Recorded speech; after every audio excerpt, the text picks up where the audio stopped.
अकशहर के बाजार के बीचों बीच एक बहुत बड़ी दुकान थी। दुकान का नाम था शाही लिबास महल और इस दुकान का मालिक था सेठ गिरधारी लाल।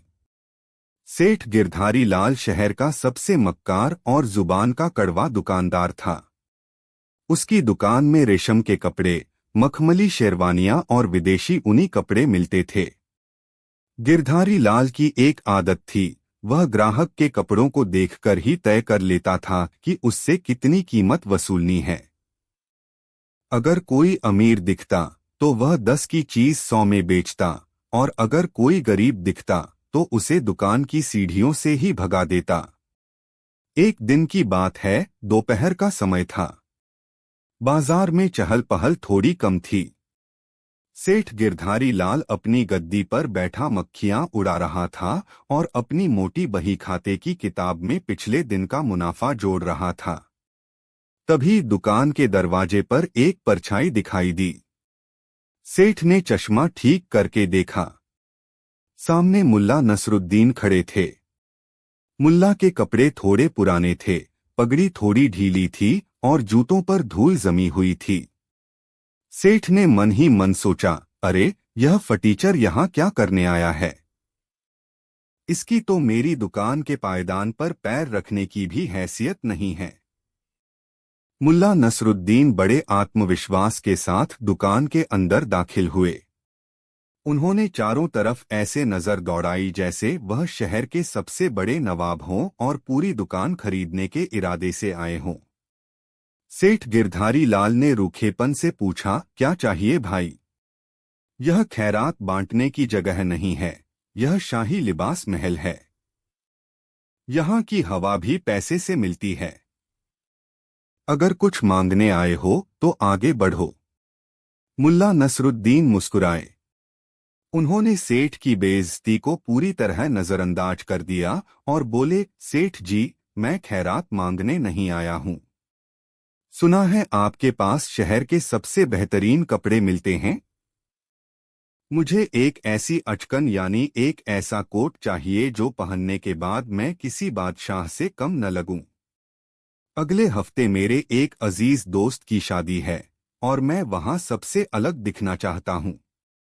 सेठ ने मुल्ला को ऊपर से नीचे तक देखा और हंसते हुए बोला, बादशाह दिखना चाहते हो? जेब में दाम है या सिर्फ बातों के बादशाह हो? यहाँ के कपड़े बहुत महंगे हैं मुल्ला, तुम्हारी महीनों की कमाई एक अचकन में चली जाएगी। मुल्ला ने अपनी जेब पर हाथ रखा जो कि खाली थी और बड़े रौब से बोले, सेठ जी, आप पैसों की चिंता न करें, आप बस माल दिखाएं। अगर चीज पसंद आ गई तो कीमत कोई मायने नहीं रखती। सेठ को लगा कि शायद मुल्ला ने कहीं से कोई गड़ा हुआ खजाना ढूंढ लिया है या आज लॉटरी लगी है। व्यापारी का धर्म होता है कि जब तक ग्राहक की जेब टटोली न जाए उसे भगाना नहीं चाहिए।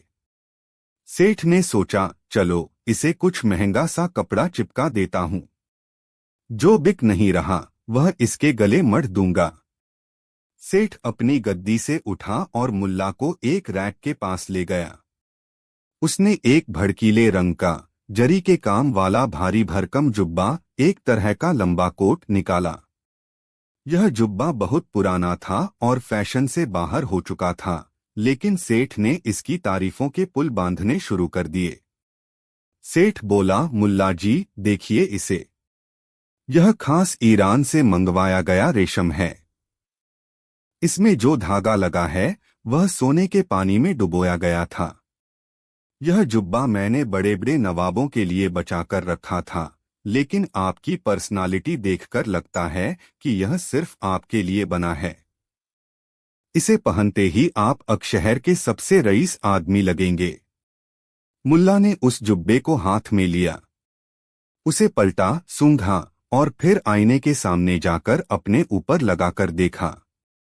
मुल्ला बोले, कपड़ा तो अच्छा लग रहा है। सेठ जी, इसकी कीमत क्या है? सेठ ने मौका देखकर चौंका मारा। उसने कहा, वैसे तो इसकी कीमत 500 दीनार है, लेकिन चूंकि आप हमारे पुराने परिचित हैं और पहली बार दुकान पर आए हैं, तो आपके लिए सिर्फ 300 दीनार। न एक पैसा कम, न एक पैसा ज्यादा। मुल्ला ने माथा सिकोड़ा। 300 दीनार बहुत ज्यादा है, लेकिन खैर शौक बड़ी चीज है। मुल्ला ने कहा, ठीक है, मैं इसे पहनकर देखना चाहता हूं। सेठ ने खुश होकर कहा, बिल्कुल बिल्कुल, वह सामने ट्रायल रूम है, जाइए तसल्ली कर लीजिए। मुल्ला जुब्बा लेकर अंदर गए। सेठ बाहर खड़ा खड़ा खुश हो रहा था। वह सोच रहा था कि आज तो कमाल हो गया। यह कबाड़ जैसा जुब्बा, जो कोई 10 दीनार में भी न खरीदे, आज 300 में बिकने वाला है। इस मुल्ला को तो मैं आज ऐसा ठगूंगा कि यह जिंदगी भर याद रखेगा। कुछ मिनट बाद मुल्ला बाहर निकले। उन्होंने वह भारी भरकम जुब्बा पहन रखा था। वह उन पर बहुत अजीब लग रहा था, काफी ढीला और लंबा था। लेकिन मुल्ला आईने के सामने खड़े होकर खुद को निहारने लगे। वे कभी दाएं मुड़ते, कभी बाएं। सेठ ने तुरंत तारीफ शुरू कर दी, वाह मुल्ला जी, माशाअल्लाह, क्या लग रहे हैं आप।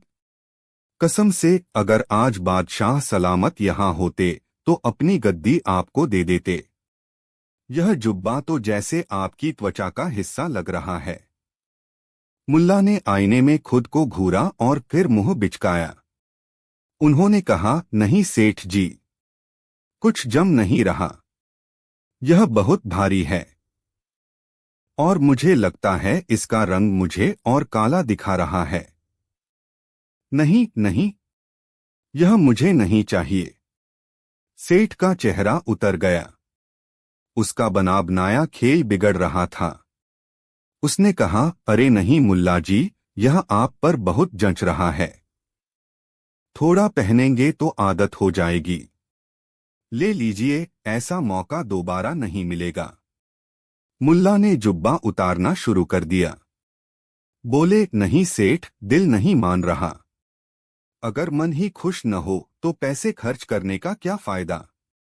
रहने दीजिए। सेठ को गुस्सा तो बहुत आया, लेकिन वह जबरदस्ती तो कर नहीं सकता था। उसने सोचा, चलो कोई बात नहीं, कुछ और दिखाता हूं। तभी मुल्ला की नजर पास ही टंगे एक पायजामे और कुर्ते के सेट पर पड़ी। वह एक साधारण सा सूती कपड़े का आरामदायक पायजामा और कुर्ता था। मुल्ला ने पूछा, सेठ जी, वह जो पायजामा और कुर्ता टंगा है वह कैसा है। सेठ ने बेमन से कहा, वह तो साधारण है। उसकी कीमत उस जुब्बे की आधी है, सिर्फ 150 दीनार। मुल्ला ने कहा, हाँ, मुझे लगता है वह ज्यादा आरामदायक होगा। वह शादी भी गर्मियों में है, तो यह रेशम का जुब्बा पहनकर तो पसीना ही आएगा। क्या मैं वह पायजामा कुर्ता देख सकता हूँ। सेठ ने सोचा, चलो 300 न सही, 150 ही सही, कुछ तो आए। उसने वह जुब्बा वापस लिया और मुल्ला को वह पायजामा और कुर्ता थमा दिया। मुल्ला फिर से ट्रायल रूम में गए। इस बार जब वे बाहर निकले तो पायजामा और कुर्ता उन पर बिल्कुल फिट बैठ रहा था। वे आईने के सामने खड़े हुए और मुस्कुराए। बोले, हाँ, यह हुई न बात। इसे कहते हैं आराम और स्टाइल। यह मुझ पर जंच भी रहा है और आरामदायक भी है। सेठ जी, मुझे यह पसंद है, मैं इसे ही लूंगा। सेठ ने राहत की सांस ली। चलो सौदा पक्का हुआ। मुल्ला ने कहा, तो सेठ जी, यह पायजामा और कुर्ता पक्का कर दीजिए। सेठ ने कहा, बहुत बढ़िया चुनाव है मुल्ला जी। लाइए, 150 दीनार दीजिए और इसे ले जाइए। अब यहां से शुरू होता है असली खेल। मुल्ला नसरुद्दीन के दिमाग की बाजीगरी का वह तमाशा, जिसे देखकर आप दंग रह जाएंगे। मुल्ला ने बड़े आश्चर्य से सेठ की तरफ देखा और बोले, पैसे? किस बात के पैसे सेठ जी? सेठ थोड़ा चिढ़ गया। बोला, किस बात के पैसे? अरे भाई, इस पायजामे और कुर्ते के पैसे जो तुमने पहन रखे हैं और जिसे तुम घर ले जा रहे हो। मुल्ला ने बहुत ही मासूमियत से जवाब दिया, अरे सेठ जी, आप भी कैसी बातें करते हैं? गणित में कमजोर हैं क्या? मैंने आपको उस महंगे जुब्बे के बदले में यह पायजामा और कुर्ता लिया है, याद है न? पहले मैंने जुब्बा लिया था, फिर मैंने उसे वापस किया और उसके बदले यह ले लिया। सेठ चकराया। उसने कहा, हाँ, यह ठीक है। तुमने जुब्बा वापस किया और यह ले लिया, लेकिन जुब्बे के पैसे तो तुमने दिए नहीं थे। मुल्ला ने अपनी आंखें बड़ी की और बोले, अजीब आदमी हैं आप सेठ जी। जब मैंने वह जुब्बा लिया ही नहीं, जब मैंने उसे खरीदा ही नहीं, तो मैं उसके पैसे क्यों दूं? वह जुब्बा तो आपकी दुकान में वापस रैक पर टंगा है। देखिए उधर। सेठ ने अपना सिर खुजाया। बात तो सच थी। जुब्बा वापस आ गया था। मुल्ला ने जुब्बा नहीं लिया, इसलिए जुब्बे के पैसे मांगने का तो कोई तुक नहीं बनता। सेठ ने कहा, ठीक है भाई, ठीक है। जुब्बे के पैसे मत दो। मैं मानता हूं कि तुमने जुब्बा नहीं लिया, लेकिन इस पायजामे और कुर्ते के पैसे तो दो जो तुम ले जा रहे हो। मुल्ला ने अब थोड़ा गुस्से का नाटक किया। बोले, सेठ जी, आप मुझे बेवकूफ समझ रहे हैं क्या? या आप मुझे ठगने की कोशिश कर रहे हैं? अभी तो मैंने आपको बताया और आपने माना भी। यह पायजामा और कुर्ता मैंने उस जुब्बे के बदले में लिया है, एक्सचेंज किया है। समझे? सेठ का दिमाग घूमने लगा। सेठ बोला, अरे भाई, कौन सा बदला, कौन सा एक्सचेंज? मुल्ला ने बहुत ही धैर्य से, जैसे किसी छोटे बच्चे को समझा रहे हों, समझाना शुरू किया। सुनिए सेठ जी, ध्यान से सुनिए। मैंने पहले जुब्बा पसंद किया, जिसकी कीमत 300 दीनार थी। ठीक? सेठ, हाँ, ठीक। मुल्ला, फिर मैंने वह जुब्बा आपको वापस दे दिया। ठीक? सेठ, हाँ, वापस दे दिया। मुल्ला, फिर उस वापस दिए गए जुब्बे की कीमत के बदले मैंने यह 150 दीनार का पायजामा ले लिया। अब आप ही बताइए, जब मैंने 300 दीनार वाली चीज आपको दे दी और उसके बदले सिर्फ 150 दीनार वाली चीज ली, तो उल्टा पैसे तो आपको मुझे देने चाहिए। 150 दीनार मेरे आपकी तरफ निकल रहे हैं। लेकिन चूंकि मैं शरीफ आदमी हूं, मैं आपसे वह बाकी के 150 दीनार नहीं मांग रहा। हम हिसाब बराबर कर लेते हैं।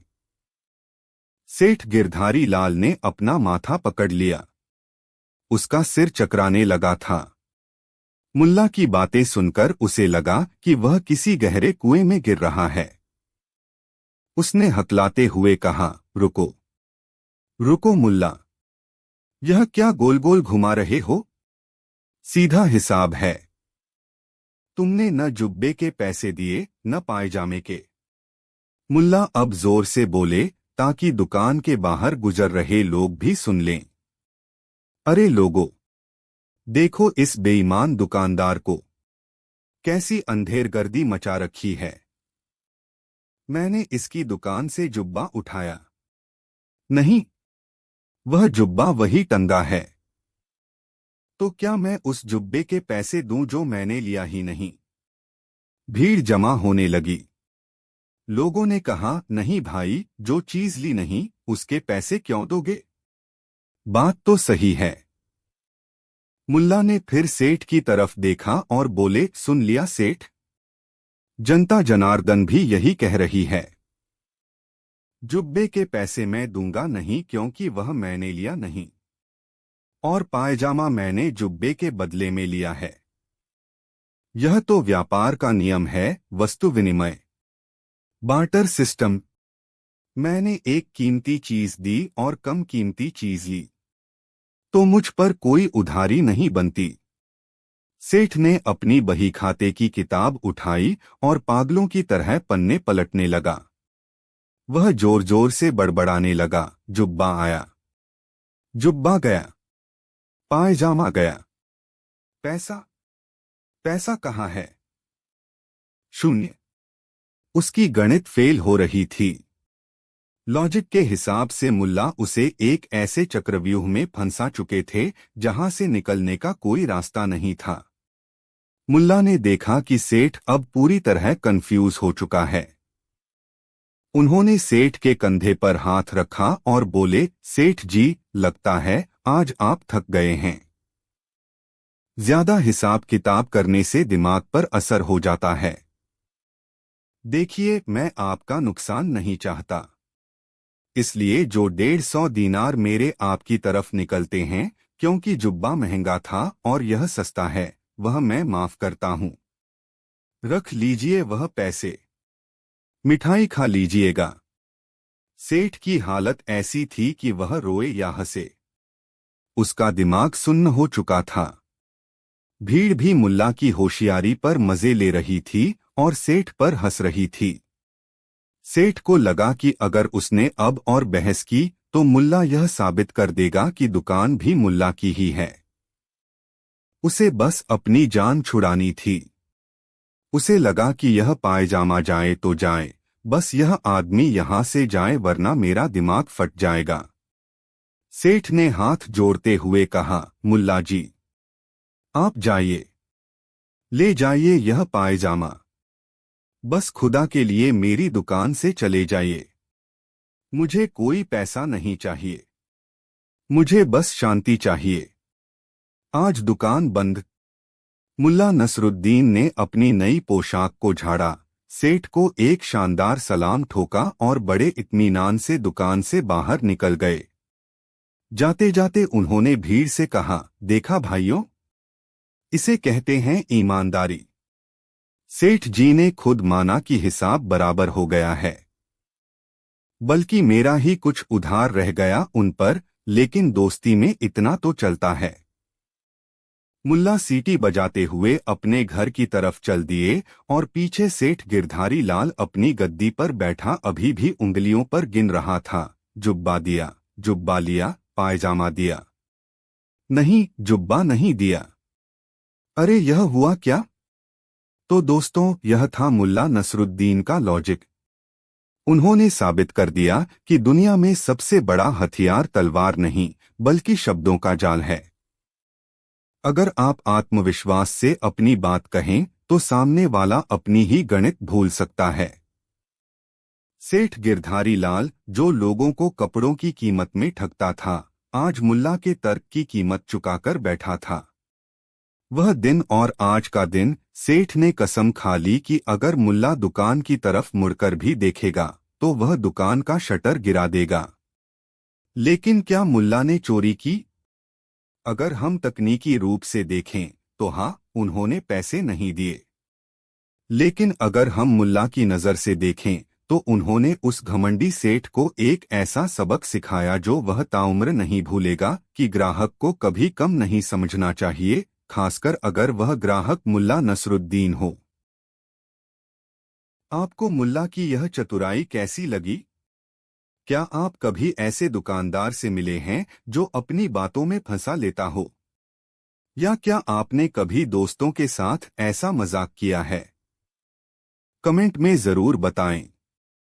और हाँ, अगली बार जब आप शॉपिंग करने जाएं तो मुल्ला का यह फॉर्मूला मत अपनाइएगा, वरना दुकानदार पुलिस बुला लेगा, क्योंकि हर दुकानदार सेठ गिरधारी लाल जैसा कंफ्यूज नहीं होता। अगर इस कहानी ने आपके चेहरे पर मुस्कान बिखेरी हो तो वीडियो को लाइक करें, अपने कंजूस दोस्तों के साथ शेयर करें और हमारे चैनल को सब्सक्राइब जरूर करें। घंटी का बटन दबाएं ताकि मुल्ला की अगली कहानी सीधे आप तक पहुंचे। मिलते हैं अगले वीडियो में एक और मजेदार किस्से के साथ। तब तक के लिए सावधान रहें, सुरक्षित रहें और हिसाब पक्का रखें। शुक्रिया। कहानी 2। दोस्तों, दुनिया में 3 चीजें ऐसी हैं जो इंसान का पीछा कभी नहीं छोड़ती। पहली है उसकी परछाई, दूसरी है बुढ़ापा, और तीसरी और सबसे खतरनाक चीज है कर्ज। कहते हैं कि कर्ज वह मेहमान है जो एक बार घर आ जाए तो जाने का नाम नहीं लेता, बल्कि अपने साथ चिंता, डर और रातों की नींद हराम करने वाली बीमारी भी साथ ले आता है। लेकिन अगर कर्जदार मुल्ला नसरुद्दीन जैसा हो तो कहानी थोड़ी बदल जाती है। तब चिंता कर्ज लेने वाले को नहीं, बल्कि कर्ज देने वाले को होती है। आज की कहानी मुल्ला नसरुद्दीन की जिंदगी के उस किस्से पर आधारित है जब वे एक ऐसे भारी कर्ज में डूब गए थे कि बाहर निकलना नामुमकिन लग रहा था। यह कहानी है दिमाग की बाजीगरी की, शब्दों के जाल की, और एक ऐसे बिजनेस प्लान की जो हवा में था, लेकिन उसने मुल्ला की जान बचा ली।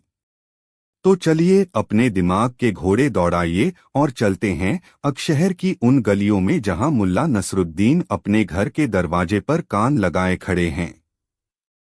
मुल्ला नसरुद्दीन का घर शहर के किनारे पर था। घर क्या था, बस ईंट और गारे का एक ढांचा था जिसकी छत से बारिश का पानी कम और मुसीबतें ज्यादा टपकती थीं। लेकिन इन दिनों मुल्ला को अपनी टूटी छत की चिंता नहीं थी। उन्हें चिंता थी शहर के सबसे बड़े, सबसे खूंखार और सबसे कंजूस साहूकार सेठ करोड़ीमल की। सेठ करोड़ीमल नाम सुनते ही लोगों की जेबें अपने आप खाली हो जाती थीं। वह आदमी इतना कंजूस था कि अगर उसे पसीना भी आता था तो वह उसे पोंछता नहीं था, बल्कि वापस शरीर में सोखने का इंतजार करता था ताकि पानी बर्बाद न हो। उसकी आंखों में दया नाम की चीज नहीं थी, सिर्फ ब्याज की गणना चलती रहती थी। बदकिस्मती से हमारे मुल्ला नसरुद्दीन ने इसी मगरमच्छ से 100 दीनार उधार ले रखे थे। वजह चाहे जो भी रही हो, शायद घर की मरम्मत या किसी दावत का खर्च, लेकिन अब वह 100 दीनार मुल्ला के गले की हड्डी बन चुके थे। वादा किया गया वक्त कब का गुजर चुका था। ब्याज पर ब्याज चढ़ रहा था और मूलधन पहाड़ बन चुका था। पिछले एक हफ्ते से मुल्ला ने घर से निकलना बंद कर दिया था। वे सुबह सूरज निकलने से पहले उठते और खिड़की से झांककर देखते कि कहीं गली के मोड़ पर सेठ करोड़ीमल तो नहीं खड़ा है। अगर कोई दरवाजा खटखटाता तो मुल्ला की सांसें थम जातीं। वे अपनी बीवी को इशारा करते कि कह दो मुल्ला घर पर नहीं हैं, विदेश गए हैं या शायद दुनिया से ही चले गए हैं, जो भी बहाना सूझे बोल दो।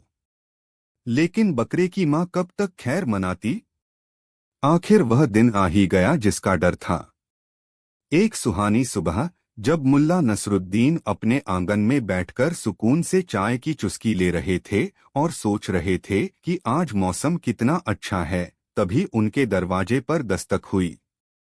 यह दस्तक किसी साधारण मेहमान की नहीं थी। इसमें एक अधिकार था, एक धमकी थी। ठक ठक ठक। मुल्ला का दिल जोर से धड़कने लगा। उन्होंने दबे पांव जाकर दरवाजे की झिरी से बाहर देखा। बाहर जो नजारा था उसे देखकर मुल्ला के हाथ से चाय का प्याला गिरते गिरते बचा। बाहर साक्षात यमराज के रूप में सेठ करोड़ीमल खड़ा था। और वह अकेला नहीं था, उसके साथ उसके 2 पहलवान जैसे मुनीम भी थे, जिनके हाथों में मोटे मोटे डंडे थे। मुल्ला ने भागने की सोची, लेकिन घर के पीछे का दरवाजा जाम था। छत पर चढ़ने का रास्ता नहीं था। अब सामना करने के अलावा कोई चारा नहीं था। मुल्ला ने एक गहरी सांस ली, अपने चेहरे पर दुनिया की सबसे मासूम मुस्कान चिपकाई और दरवाजा खोल दिया। अरे सेठ जी, आप आज सुबह सुबह मेरे गरीब खाने पर? क्या बात है, आज सूरज पश्चिम से निकला है क्या? मुल्ला ने ऐसे स्वागत किया जैसे सेठ जी उनके सबसे अजीज रिश्तेदार हों। लेकिन सेठ करोड़ीमल मूड में नहीं था।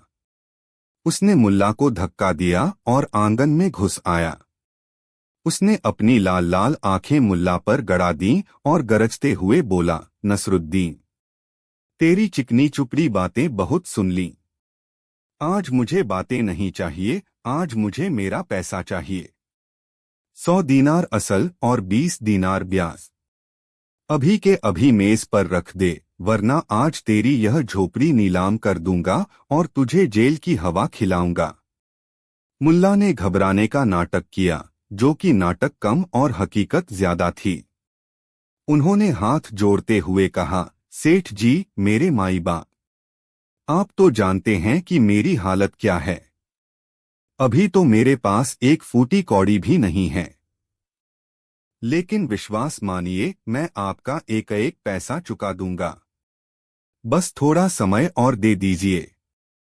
समय? सेठ चिल्लाया। पिछले 6 महीने से तू समय ही मांग रहा है।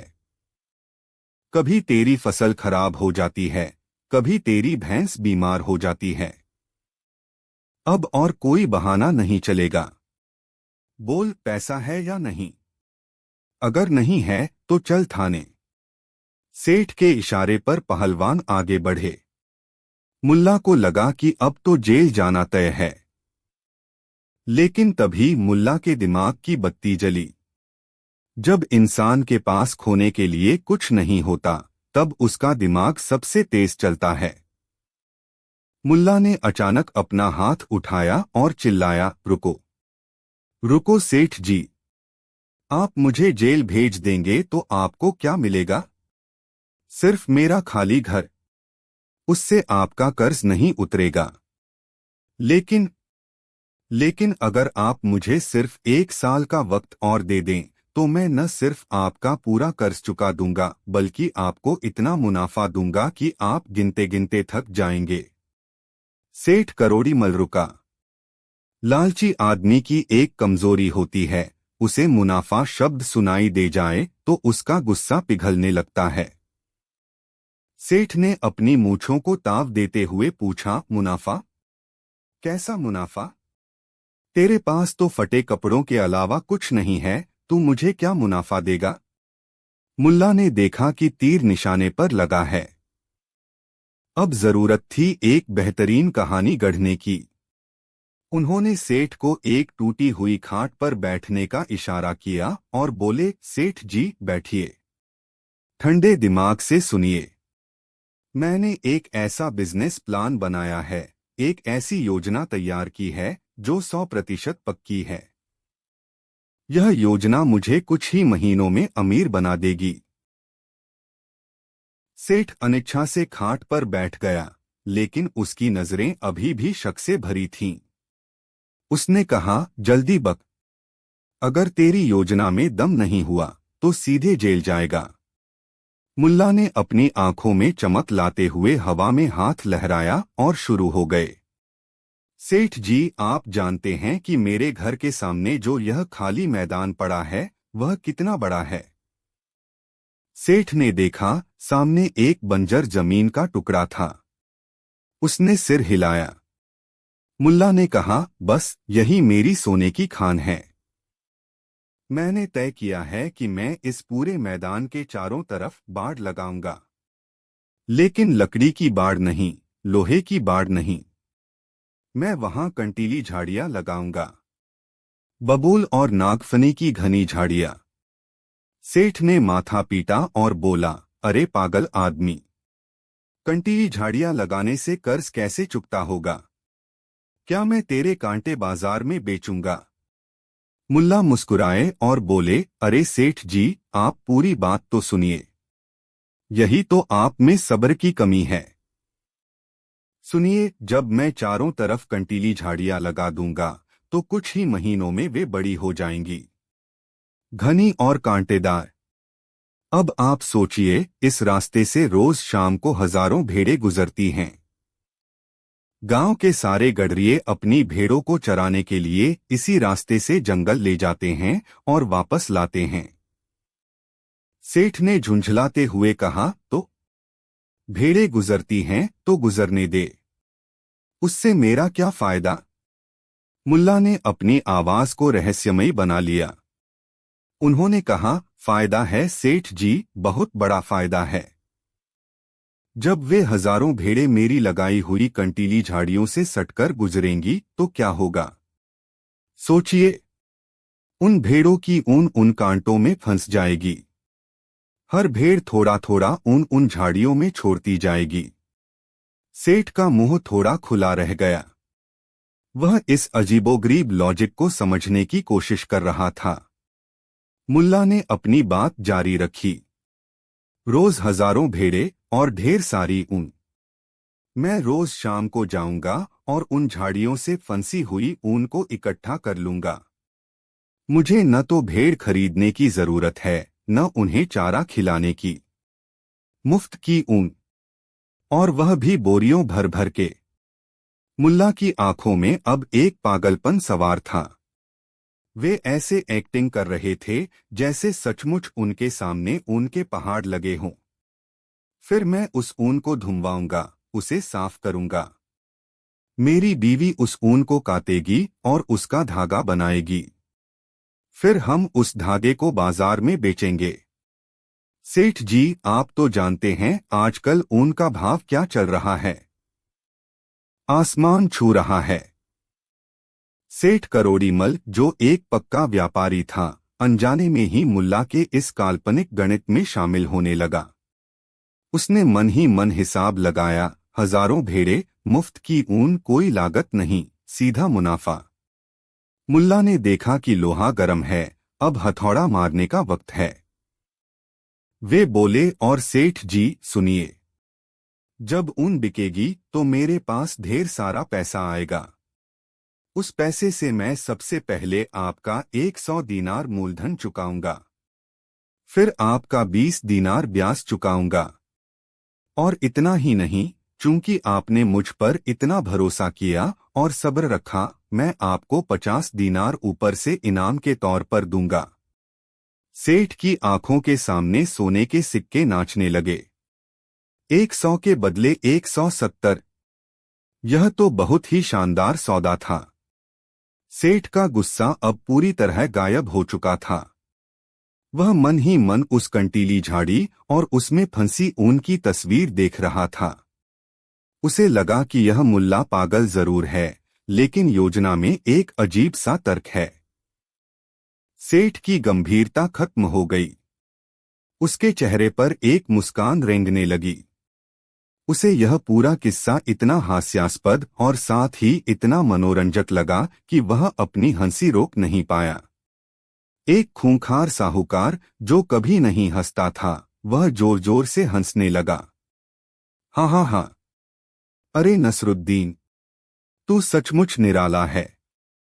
भेड़ों की ऊन कांटों में फंसेगी और तू उसे बेचकर अमीर बनेगा। हाँ हाँ हाँ। सेठ हंसता रहा, उसकी तोंद हिलने लगी। वह इतना हंसा कि उसकी आंखों में पानी आ गया। उसे यह सोचकर ही हंसी आ रही थी कि मुल्ला ने कर्ज चुकाने का कैसा हवाई किला बनाया है। मुल्ला नसरुद्दीन, जो अब तक बहुत गंभीर बने हुए थे, अचानक अपनी कुर्सी के पास गए और धीरे से बोले, देखिए सेठ जी, यही तो मैं चाहता था। सेठ ने हंसते हुए अपनी आंखें पोंछीं और पूछा, क्या चाहता था तू? मुल्ला ने एक विजी मुस्कान के साथ कहा, देखिए सेठ जी, अभी तक न तो मैंने झाड़ियां लगाई हैं, न भेड़ें गुजरी हैं, न ऊन बिकी है, और न ही पैसा आया है। सब कुछ अभी सिर्फ हवा में है। लेकिन लेकिन जैसे ही आपको नकद पैसे मिलने की उम्मीद दिखी, आप खिलखिलाकर हंस पड़े। सेठ की हंसी थोड़ी कम हुई। वह मुल्ला की बात समझने की कोशिश करने लगा। मुल्ला ने आगे कहा, आप तो जानते हैं सेठ जी, जब इंसान को अपना पैसा डूबता हुआ दिखता है तो वह रोता है, लेकिन जब उसे पैसा वापस मिलता हुआ दिखता है तो वह खुश होता है। अब देखिए, मैंने अभी आपको एक सिक्का भी नहीं दिया, सिर्फ एक प्लान बताया, और आप हंस रहे हैं।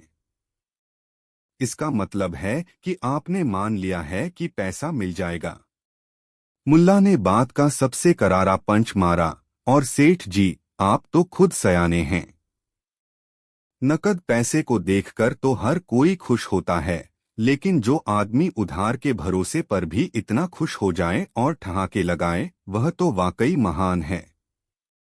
अब जब आप मान ही चुके हैं कि पैसा मिल जाएगा और आप हंस भी चुके हैं, तो फिर जल्दी किस बात की? झाड़ियां उगने दीजिए, ऊन आने दीजिए, पैसा तो आपका रखा ही है। सेठ करोड़ीमल सन्न रह गया। वह समझ गया कि मुल्ला ने उसे अपनी बातों के जाल में फंसा लिया है। मुल्ला ने बड़ी चतुराई से सेठ के लालच का इस्तेमाल करके माहौल को इतना हल्का कर दिया था कि अब सेठ का दोबारा गुस्सा होना मुश्किल था। सेठ को अपनी ही मूर्खता पर और मुल्ला की हाजिर जवाबी पर हंसी आ रही थी। सेठ खड़ा हुआ, उसने अपनी पगड़ी ठीक की और सिर हिलाते हुए बोला, नसरुद्दीन, तू दुनिया का सबसे बड़ा धोखेबाज है या सबसे बड़ा अक्लमंद, मैं आज तक समझ नहीं पाया। तेरी कंटीली झाड़ियों वाली योजना कब पूरी होगी यह तो खुदा जाने, लेकिन तेरी बातों ने आज मेरा दिल खुश कर दिया। सेठ ने अपने मुनीमों को इशारा किया, चलो भाई, आज तो खाली हाथ ही जाना पड़ेगा। लेकिन जाते जाते सेठ मुड़कर बोला, याद रखना नसरुद्दीन, झाड़ियां मैं खुद चेक करने आऊंगा। अगर ऊन नहीं मिली तो तेरी खाल की ऊन निकाल कर ले जाऊंगा। और इस तरह सेठ हंसते हुए वहां से चला गया। मुल्ला नसरुद्दीन ने दरवाजा बंद किया, एक गहरी सांस ली और वापस अपनी ठंडी हो चुकी चाय उठाई। उन्होंने आसमान की तरफ देखा और शुक्रिया अदा किया। कर्ज अभी उतरा नहीं था, लेकिन टल जरूर गया था। और मुल्ला के लिए कल की मुसीबत कल देखी जाएगी, आज का दिन तो बच गया। दोस्तों, यह कहानी हमें सिखाती है कि जब आप किसी मुश्किल में फंस जाएं और आपके पास देने के लिए कुछ न हो तो अपनी बुद्धि और हास्य का प्रयोग करें। गुस्सा और डर समस्याओं को बड़ा बनाते हैं, लेकिन एक अच्छी कहानी और थोड़ी सी हंसी पहाड़ जैसी मुसीबत को भी राई का दाना बना सकती है। मुल्ला ने न पैसा दिया न सोना, उन्होंने बस एक उम्मीद बेची, और कभी कभी जीने के लिए एक उम्मीद ही काफी होती है। अब आप सोच रहे होंगे कि क्या सच में मुल्ला ने बाद में पैसे चुकाए? खैर, यह तो एक और कहानी है। लेकिन इतना जरूर है कि उस दिन के बाद से सेठ जब भी मुल्ला से मिलता तो पैसे मांगने से पहले यह जरूर पूछता कि और भाई, झाड़ियां कितनी बड़ी हुई, और दोनों हंस पड़ते। अगर आपको मुल्ला नसरुद्दीन की यह चतुराई पसंद आई हो तो इस कहानी को अपने उन दोस्तों के साथ जरूर शेयर करें जो हमेशा कहते हैं, भाई कल पक्का पैसे लौटा दूंगा। वीडियो को लाइक करें और हमारे चैनल को सब्सक्राइब करें ताकि मुल्ला की ऐसी ही मजेदार और अक्लमंदी भरी कहानियां आप तक पहुंचती रहें। मिलते हैं अगली कहानी में, तब तक के लिए हंसते रहिए, मुस्कुराते रहिए और कर्ज से बचते रहिए। धन्यवाद। कहानी 3। बात उन दिनों की है जब अकशहर शहर के मुख्य काजी यानी जज अचानक बीमार पड़ गए। शहर में मुकदमों का अंबार लगा हुआ था। कोई अपनी बकरी चोरी होने की शिकायत लेकर आया था तो कोई पड़ोसी की दीवार गिरने की। शहर का प्रशासन परेशान था कि आखिर फैसला कौन सुनाएगा। तभी किसी ने सुझाव दिया कि अरे, मुल्ला नसरुद्दीन को बुला लो। वह अक्लमंद है और उसके पास हर समस्या का समाधान है। हालांकि आधे लोग जानते थे कि मुल्ला का समाधान कम और सरदर्द ज्यादा होता है, लेकिन कोई चारा नहीं था। मुल्ला नसरुद्दीन को काजी की कुर्सी पर बिठा दिया गया। अब जरा दृश्य की कल्पना कीजिए। मुल्ला नसरुद्दीन, जिन्होंने सिर पर एक बहुत बड़ी पगड़ी बांध रखी है जो बार बार उनकी आंखों पर गिर जाती है, जज की ऊंची कुर्सी पर चढ़ने की कोशिश कर रहे हैं। वे गंभीर दिखने का नाटक कर रहे हैं, लेकिन उनकी आंखों में एक शरारत है। तभी अदालत का दरवाजा खुलता है और आज का सबसे बड़ा केस सामने आता है। यह केस था शहर के सबसे चालाक और कंजूस व्यापारी सेठ धनीराम और एक भोले भाले मजदूर करीम के बीच। सेठ धनीराम ने आते ही अदालत में रोना पीटना शुरू कर दिया। हुजूर, न्याय कीजिए, लूट गया, बर्बाद हो गया। सेठ ने अपनी छाती पीटते हुए कहा। मुल्ला नसरुद्दीन ने अपनी बड़ी पगड़ी को ठीक किया और पूछा, अरे भाई, इतना शोर क्यों मचा रहे हो? क्या आसमान गिर पड़ा है या तुम्हारी बीवी ने तुम्हें घर से निकाल दिया है? पूरी अदालत हंस पड़ी। सेठ धनीराम ने गुस्से से करीम की तरफ इशारा किया और कहा, नहीं हुजूर, इस धोखेबाज करीम ने मुझसे 100 सोने के दीनार उधार लिए थे। इसने वादा किया था कि यह पिछले महीने की पूर्णिमा को पैसे लौटा देगा, लेकिन अब यह मुकर रहा है। यह कहता है कि इसने मुझसे कभी पैसे लिए ही नहीं। अब मुल्ला की नजरें करीम पर गईं। करीम बेचारा कांप रहा था। मुल्ला ने पूछा, क्यों भाई करीम, क्या तुम सोने के सिक्कों को निगल गए हो जो अब याद नहीं आ रहा? करीम ने हाथ जोड़कर कहा, माई बाप, यह सेठ झूठ बोल रहा है। मैं गरीब आदमी हूं, मैंने इससे कभी एक फूटी कौड़ी भी उधार नहीं ली। यह मुझे फंसा रहा है ताकि मेरे खेत पर कब्जा कर सके। मामला पेचीदा था। एक कह रहा था दिया है, दूसरा कह रहा था नहीं लिया। कोई लिखित दस्तावेज नहीं था, कोई रसीद नहीं थी। मुल्ला नसरुद्दीन ने अपनी दाढ़ी खुजाई। उन्होंने एक गहरी सांस ली और बोले, बिना सबूत के तो मैं फैसला नहीं कर सकता। सेठ, क्या तुम्हारे पास कोई गवाह है जिसने तुम्हें पैसे देते हुए देखा हो? सेठ धनीराम के चेहरे पर एक कुटिल मुस्कान आ गई। उसने तुरंत कहा, जी हुजूर, मेरे पास एक नहीं बल्कि दो गवाह हैं। वे दोनों उस वक्त मौजूद थे जब मैंने इसे पैसे दिए। मुल्ला ने कहा, पेश करो पहले गवाह को। पहला गवाह आया। उसका नाम था बशीर। बशीर शहर का जानामाना लफ्फाज था जो चंद सिक्कों के लिए अपनी परछाई भी बेच सकता था। मुल्ला ने बशीर को ऊपर से नीचे तक देखा और पूछा, क्या तुम कसम खाते हो कि सच बोलोगे? बशीर ने छाती ठोक कर कहा, हुजूर, मैं झूठ बोलूं तो मेरी जुबान पत्थर की हो जाए। मैंने अपनी आंखों से देखा है। मुल्ला ने झुककर पूछा, अच्छा, तो बताओ वह घटना कब हुई थी? बशीर ने रटाटाया जवाब दिया, हुजूर, ठीक 2 महीने पहले पूर्णिमा की रात थी। सेठ जी ने अपनी थैली से 100 चमकदार सोने के सिक्के निकाले और इस करीम के हाथ में रख दिए। मैंने सिक्कों की खनक भी सुनी थी। मुल्ला ने एक अजीब सवाल पूछा, रुको, तुमने कहा पूर्णिमा की रात थी? बशीर बोला, जी हुजूर, बिल्कुल गोल चांद चमक रहा था।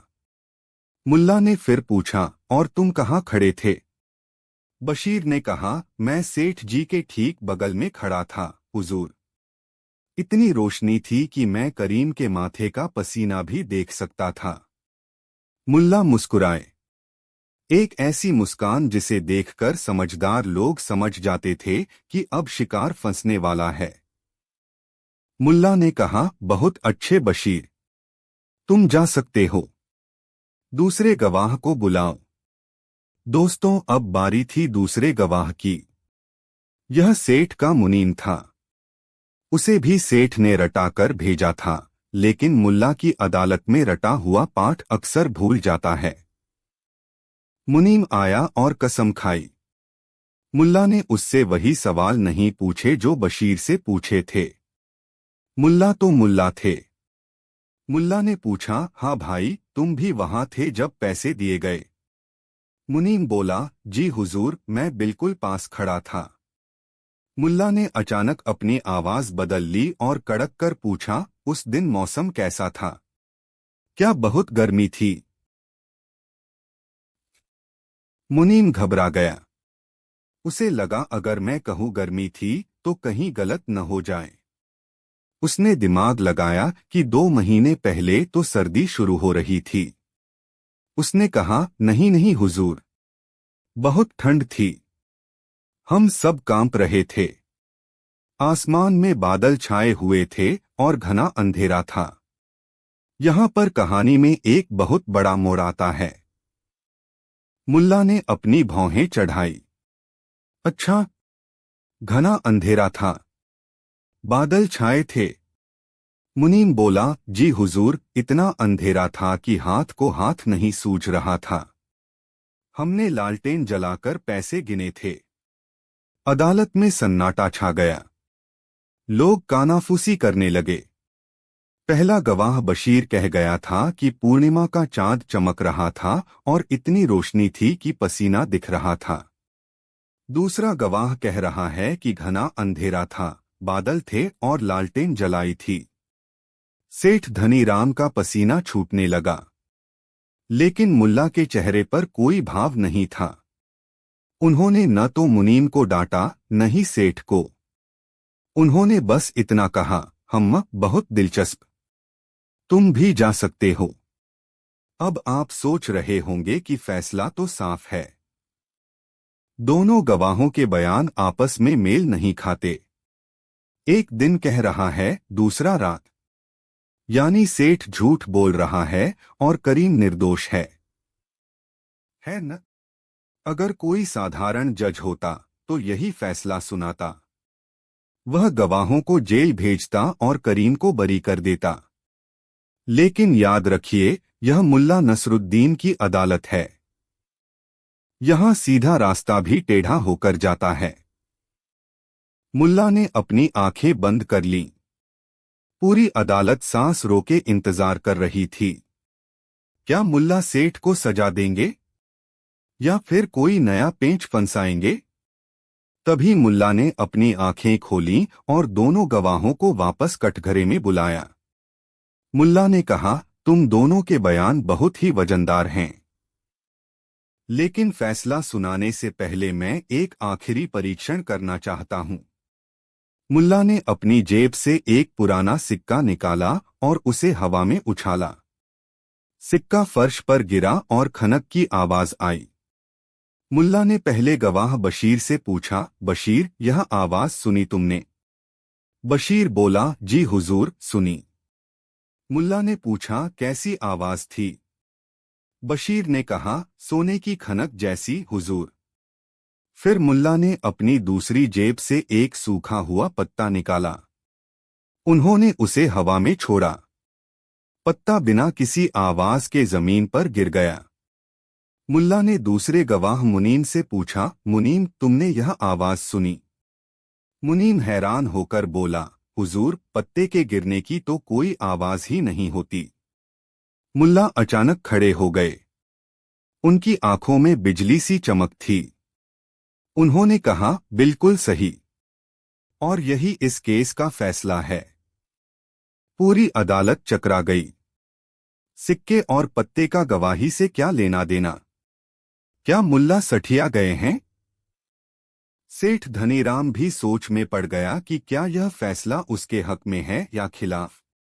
मुल्ला ने अपना गला साफ किया और ऐतिहासिक फैसला सुनाया। सुनो ए अकशहर के लोगों। पहले गवाह ने कहा कि पूर्णिमा की रात थी और सब कुछ साफ दिख रहा था, यानी उसने सच्चाई की रोशनी देखी।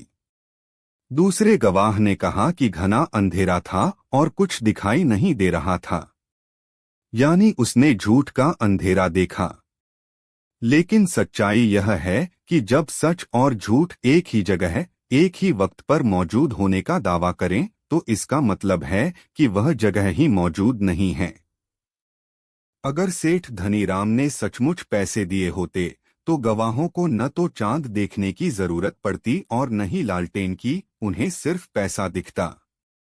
लेकिन इन दोनों ने पैसे नहीं बल्कि मौसम देखा, क्योंकि वहां पैसा था ही नहीं।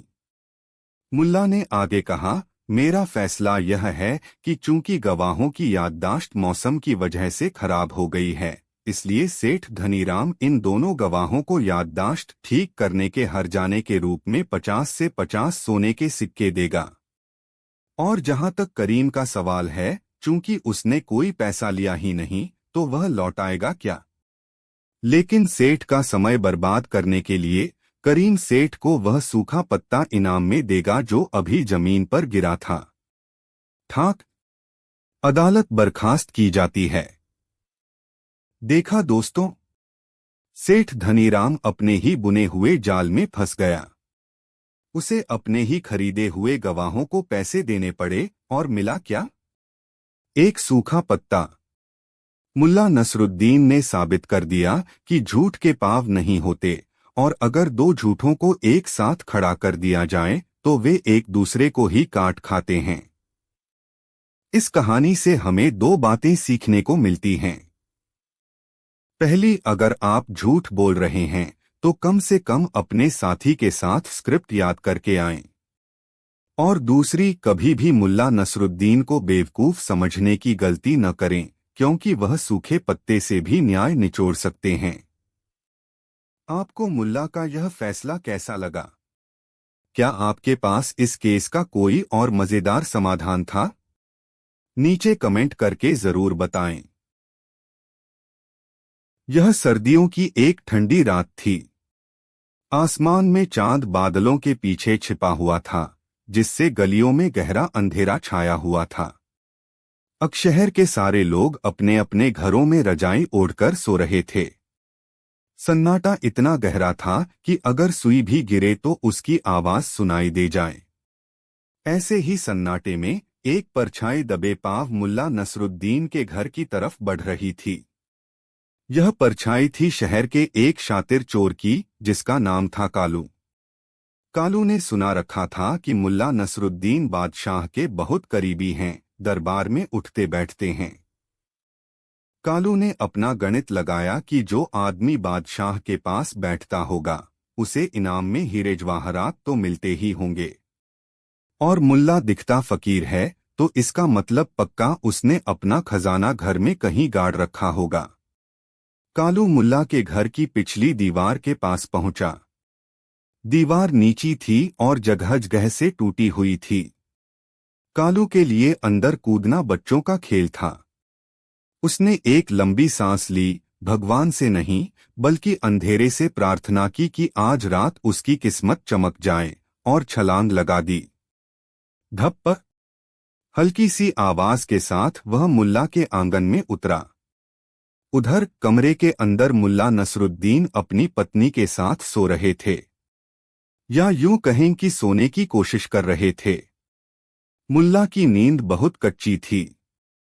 आंगन में हुई उस हल्की सी आहट ने मुल्ला के कान खड़े कर दिए। मुल्ला ने अपनी एक आंख थोड़ी सी खोली। खिड़की से आती हुई हल्की सी रोशनी में उन्हें एक साया आंगन से कमरे की तरफ बढ़ता हुआ दिखाई दिया। मुल्ला का दिल एक पल के लिए धड़का। चोर! अब कोई आम इंसान होता तो क्या करता? या तो वह चिल्लाता चोर चोर और मोहल्ले को इकट्ठा करता, या फिर डर के मारे रजाई के अंदर छिप जाता। लेकिन मुल्ला नसरुद्दीन तो मुल्ला थे। उनके दिमाग में एक ही ख्याल आया, मेरे घर में चोरी? यह चोर भी कितना बड़ा आशावादी है। मेरे घर में तो चूहे भी अपना टिफिन साथ लेकर आते हैं, क्योंकि उन्हें पता है यहाँ खाने को कुछ नहीं मिलेगा। मुल्ला ने सोचा कि अगर मैं चिल्लाया तो यह चोर भाग जाएगा, और अगर मैं उससे लड़ने गया तो हो सकता है उसके पास चाकू हो। सबसे अच्छा यह है कि चुपचाप लेटकर तमाशा देखा जाए। आखिर देखूं तो सही कि यह मेरे घर में क्या ढूंढ पाता है जो मैं पिछले 20 सालों में नहीं ढूंढ पाया। मुल्ला ने अपनी आंखें बंद कर लीं और जोर जोर से खर्राटे लेने का नाटक करने लगे, लेकिन उनके कान पूरी तरह चौकन्ने थे। चोर दबे पांव कमरे में दाखिल हुआ। उसने देखा कि मुल्ला और उनकी बीवी गहरी नींद में हैं। कालू चोर खुश हो गया। उसने सोचा शिकार सो रहा है, अब आराम से शिकार करूंगा। कालू ने सबसे पहले कमरे के कोने में रखी एक पुरानी संदूक की तरफ कदम बढ़ाए। उसे लगा कि असली माल इसी में होगा। उसने अपनी जेब से एक लोहे की तार निकाली और बड़ी कारीगरी से संदूक का ताला खोला। क्लिक! ताला खुल गया। कालू के चेहरे पर लालच की मुस्कान आ गई। उसने धीरे से संदूक का ढक्कन उठाया। मुल्ला, जो रजाई की आड़ से कनखियों से देख रहे थे, अपनी हंसी रोकने के लिए होठ चबा रहे थे। संदूक खुला। चोर ने अंदर हाथ डाला, लेकिन उसके हाथ क्या लगा? कुछ पुराने फटे हुए कपड़े, मुल्ला की बचपन की कुछ किताबें और एक टूटा हुआ हुक्का। कालू का मुंह उतर गया। उसने सोचा, अरे, यह तो कबाड़ है। शायद खजाना कहीं और है। वह मुड़ा और रसोई की तरफ गया। उसने बर्तनों को टटोलना शुरू किया। उसने आटे का डिब्बा खोला, खाली। चावल का मटका देखा, उसमें जाले लगे थे। घी का बर्तन उठाया, वह इतना सूखा था कि उसे पोंछने की भी जरूरत नहीं थी। कालू को अब गुस्सा आने लगा था। वह मन ही मन मुल्ला को कोसने लगा। कैसा कंजूस आदमी है ये। घर में खाने के लाले पड़े हैं और लोग इसे अक्लमंद कहते हैं। कम से कम एक चांदी का सिक्का तो रखता। मुल्ला को लेटे-लेटे चोर की हालत पर तरस आने लगा। उन्हें लगा कि बेचारा चोर इतनी मेहनत कर रहा है, इतनी रात गए आया है, ठंड में ठिठुर रहा है और उसे कुछ नहीं मिल रहा। मुल्ला का मन किया कि उठकर चोर से माफी मांग लें कि भाई मुझे माफ कर दे, मेरी गरीबी ने तेरा टाइम बर्बाद किया। लेकिन वे चुप रहे, क्योंकि पिक्चर अभी बाकी थी। कालू ने पूरा घर छान मारा। अलमारी, ताक, बिस्तर के नीचे, यहाँ तक कि छत की कड़ियां भी देख लीं। उसे एक फूटी कौड़ी नहीं मिली। आखिरकार हताश होकर कालू ने सोचा कि अब खाली हाथ जाना तो अपनी बेइज्जती है। चोरों की बिरादरी में क्या मुंह दिखाऊंगा? कुछ तो ले जाना ही पड़ेगा। उसने कमरे में इधर-उधर देखा। उसे कुछ भी कीमती नहीं दिखा, सिवाय उस फर्नीचर और सामान के जो रोजमर्रा के काम आता था। कालू ने सोचा, चलो जो मिल रहा है वही सही। उसने मुल्ला की एक पुरानी दरी उठाई। फिर उसने एक कंबल उठाया जो कोने में पड़ा था। फिर उसे एक पीतल का लोटा दिखा, जो शायद घर की सबसे कीमती चीज थी। उसने वह भी उठा लिया। और अंत में उसने मुल्ला का संदूक, जो खाली था लेकिन लकड़ी अच्छी थी, उसे भी अपनी पीठ पर लाद लिया। सामान काफी भारी हो गया था। कालू पसीने से तरबतर हो गया। उसने सारा सामान एक बड़ी सी गठरी में बांधा और उसे अपने कंधे पर लाद लिया। वह लड़खड़ाते कदमों से, किसी गधे की तरह बोझ उठाता हुआ दरवाजे की तरफ बढ़ा। मुल्ला नसरुद्दीन ने देखा कि चोर जा रहा है और साथ में घर का बचा-खुचा सामान भी ले जा रहा है। मुल्ला ने सोचा, अरे, यह तो मेरा लोटा भी ले गया। अब सुबह मुंह किसमें धोऊंगा? नहीं, इस तरह तो जाने नहीं दूंगा। जैसे ही चोर दरवाजे से बाहर निकला और अंधेरी गली में गायब हुआ, मुल्ला नसरुद्दीन बिजली की फुर्ती से बिस्तर से उछले। उन्होंने अपनी बीवी को नहीं जगाया। उन्होंने झटपट अपना वह कंबल उठाया जो वे ओढ़े हुए थे और उसे अपने कंधे पर डाला।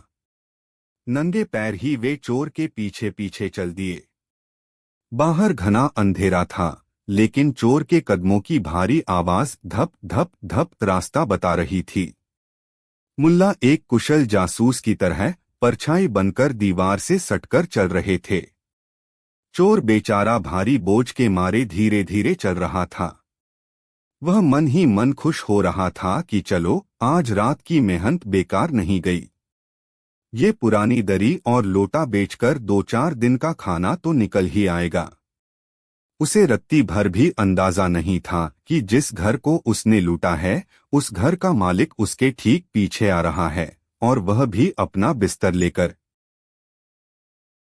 गलियों से गुजरते हुए, मोड़ मुड़ते हुए, लगभग आधे घंटे की मशक्कत के बाद चोर अपने घर तक पहुंचा। शहर के दूसरे छोर पर एक टूटे-फूटे मकान के सामने चोर रुका। उसने राहत की सांस ली। हाश, पहुंच गया, उसने बड़बड़ाया। उसने अपने घर का दरवाजा लात मारकर खोला। वह बहुत थक चुका था। वह सीधे अंदर गया और धड़ाम से सारी गठरी, संदूक और सामान जमीन पर पटक दिया। उसने माथे का पसीना पोंछा और सोचा कि अब सुकून से सोऊंगा। लेकिन जैसे ही वह मुड़ा दरवाजा बंद करने के लिए, उसकी चीख निकलते निकलते रह गई।